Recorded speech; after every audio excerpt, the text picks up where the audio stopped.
again, I really don't want to make a very specific comment on this, other than that there are standards by which a lawyer is supposed to act. And the very basic dito is that pag kami ay kumikilos no sa publiko at magsasalita sa publiko, we do not represent just ourselves. We represent the entire bench, meaning yung judiciary as well as the bar. So we should always be very careful not only about what we say but also how we act, no? Kaya ang dami na pong mga abogado na yung magkaroon lamang ng kirida ay actually na didisbar, no? Because we lawyers are supposed to uphold the law. Hindi kami pwede yung unang-una na lumalabag sa batas. May kinausap na ako na tao. Sinabi ko sa kanya, kapag pinatay ako, patayin mo si BBM, si Lisa Araneta, at si Martin Romualdez. No joke. No joke. Nagbilin na ako, ma'am. Pag namatay ako, sabi ko, huwag ka tumigil hanggang hindi mo mapatay sila. Itong klaseng pagbabanta, no? Pwede mo naman kasi na ibaliwala ito dahil kung titingnan mo, meron namang presidential security group, di ba? Hindi naman ganun kadali, no? Basta na lamang na makakalusot ang isang assassin papunta sa kanila. So, they can just, just for the sake of the Filipino people, pwede naman nilang sabihin, hindi namin siniseryoso yan, no? We feel, no, that okay, that probably siguro yung tinatawag nga na passion and obfuscation, in the heat of passion, nabanggit yung mga ganyang salita. So, pwedeng nasa sa kanila na yon kung gusto nga talaga nila na patulan. Ngayon, if ang question nyo is, okay, kung kunyari seseryosohin nila, meaning that it is a serious threat, meron nga ba talagang paglabag dun sa ating mga batas?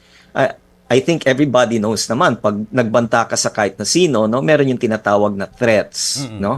In this particular case, no, grave threats yan dahil ang usapin ay para pumatay ng isang tao.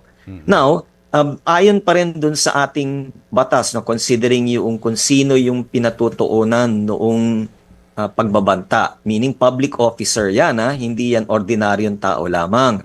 So in this particular instance, meron po tayong mga batas tungkol dito. Hindi ko po sinasabi na ito yung dapat na ikaso, pero ito yung pwede na maikonsidera ng Department of Justice kung sila ay inatasan ng ating Pangulo na sampahan nga ng kaso si Vice President Duterte.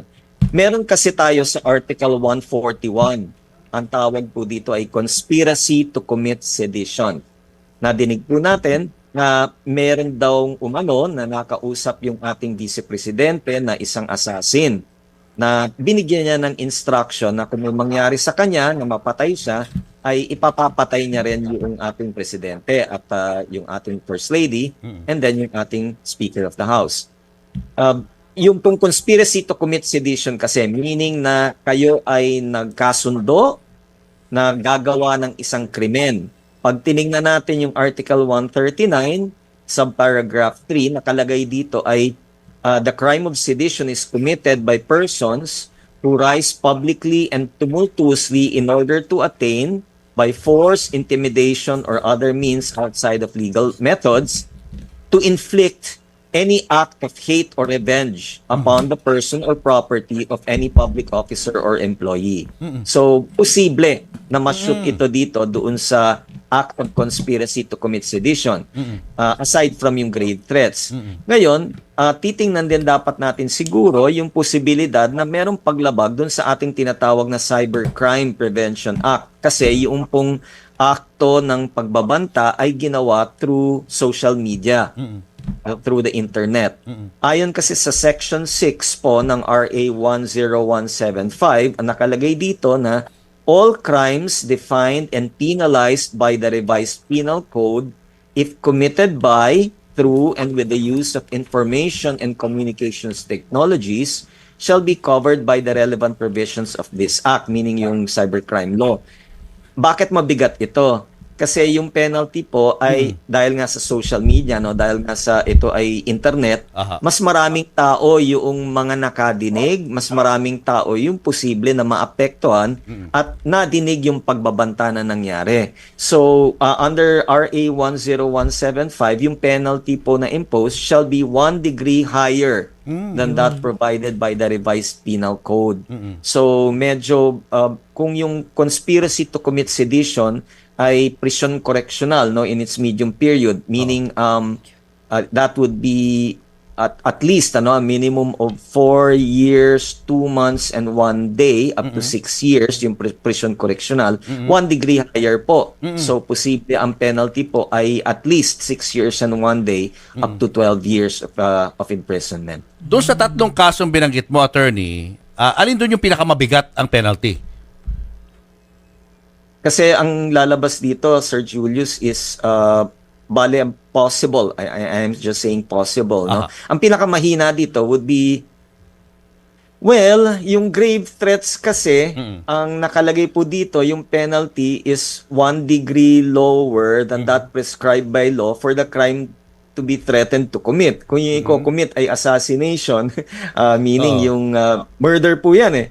So 1 degree lower po dyan would be reclusion temporal, 12 years and 1 day to 20 years. Yung po, for me, no, kung yan ang magiging demanda, yan po medyo mabigat. Itong binanggit po niya sa kanyang statement na kapag may pumatay sa kanya, saka lang gagawin yung kanyang utos. Hindi po ba pwedeng gawing palusot yon ni Vice President? Sabihin niya na hindi, ang sinabi ko lang naman kapag may nangyari. Pero kung wala naman nangyayari, walang mangyayaring ganun. Yes, that's why I'm saying, Sir Julius, no, na it really depends dun sa tao na napagbantaan. No? If he feels na ito ay serious, then gagawa siya ng paraan nga para sampahan ng kaso yung tao. Kasi, well, considering din naman yung tao na involved, no, kung sino yung nagsalita at kung sino din naman yung pinagsalitaan, sometimes it's important na protektahan din, no, kung ano yung impression ng tao. Kasi kung pwede pala yung ganyang klaseng pagbabanta, edi baka mamaya may gumaya. No? And then kawawa din naman yung mga tao, no, na maapektuhan because of that. It's more of yung takot that it creates, no. What if, for example, kunyari lang, may nangyari nga talaga dun sa ating vice presidente na wala namang kinalaman ang ating pangulo. And yet, because of what happened, bigla nga yung kumilos na ngayon yung nakausap ni Vice President Duterte. No? So, it's not something that you should take sitting down. No? Kasi, ay paano nga? Kung, meron lang talagang gustong manggulo. No? Na para magkawatak. Or if it's, attorney, the other way around. No? Para kung may nangyari, na wag naman sana sa ating presidente, sa kanyang asawa, at kay Speaker. Ang daling isisi na si Vice President Duterte yun. Yes, that's correct, no? So, I mean, in other words, yung mga ganitong klaseng situations, of course, again, I would hope, no, as a Filipino, that wag naman sanang palalain pa yung mga ganitong sitwasyon, no? Because you can always just simply say, disturbed lang or maybe pagod lang or na probably, no, talagang na-pressure lang. In other words, it wasn't really a serious threat, probably because dahil na lang sa pagod, dahil na lang din sa, yung nga, the term in the illegal circles is passion and obfuscation. It means siklab ng damdamin. Na meron tayong minsan nasasabi ng mga bagay that we don't really mean, no? And then we say it probably dahil na rin sa tinding galit or sa tinding pressure. No? It can easily be set aside or disregarded or ignored because of the situation. But on the other hand, if it is perceived to be a serious threat, then nasa sa tao na yun to act. And there are laws in our country which will protect the person from these kinds of threats and para hindi na rin maulit or gayahin ng ibang tao in the future. Ang isang vice president po ba ay pwedeng kasuhan ng mga nabanggit niyong kaso considering na siya po ay nakaupo bilang vice presidente? Yes po, opo. Wala namang tinatawag na immunity from suit, no? Yung immunity from suit only applies dun sa sitting president and only with regard to acts which are performed during the course of one's functions, no? Kung meron kang ginawa na illegal na wala naman doon sa paggalaw mo ng iyong mga tungkulin, no, bilang isang public officer, then pwede ka pa rin namang kasuhan. There's no such thing as immunity in such an instance. Itong ginawa niya po, yung statement niya na yan, sa tingin niyo po ba ay pwede maging grounds yan para sa isang impeachment complaint? I remember no, way back in 2000 ako ay na-involved sa isang impeachment case, no.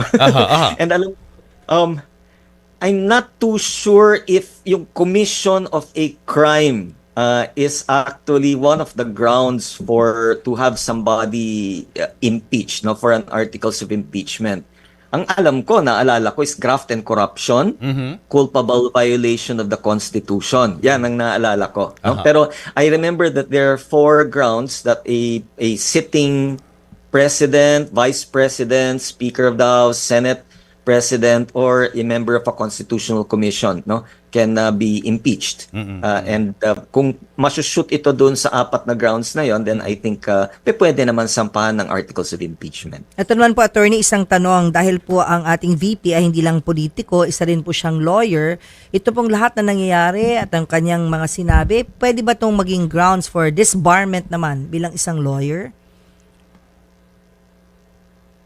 A very tough question, no? Kasi we lawyers have what is known as a canons of professional responsibility, no? And again, merong mga specific provisions on how a lawyer should act, and it will really be up to, syempre, doon sa allegation, doon sa complaint na pwedeng i-file before the IBP, and then yung pag-assess nito ng committee that will be formed, and then subsequently the Supreme Court, no.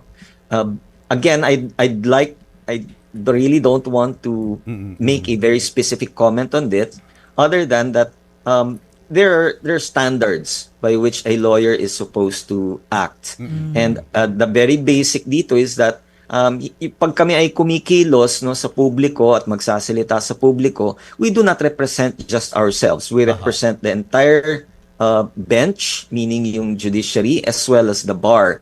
So we should always be very careful not only about what we say, but also how we act, no? Kaya ang dami na pong mga abogado na yung magkaroon lamang ng kirida ay actually na didisbar, no? Because we lawyers are supposed to uphold the law. Hindi kami pwede yung unang-una na lumalabag sa batas.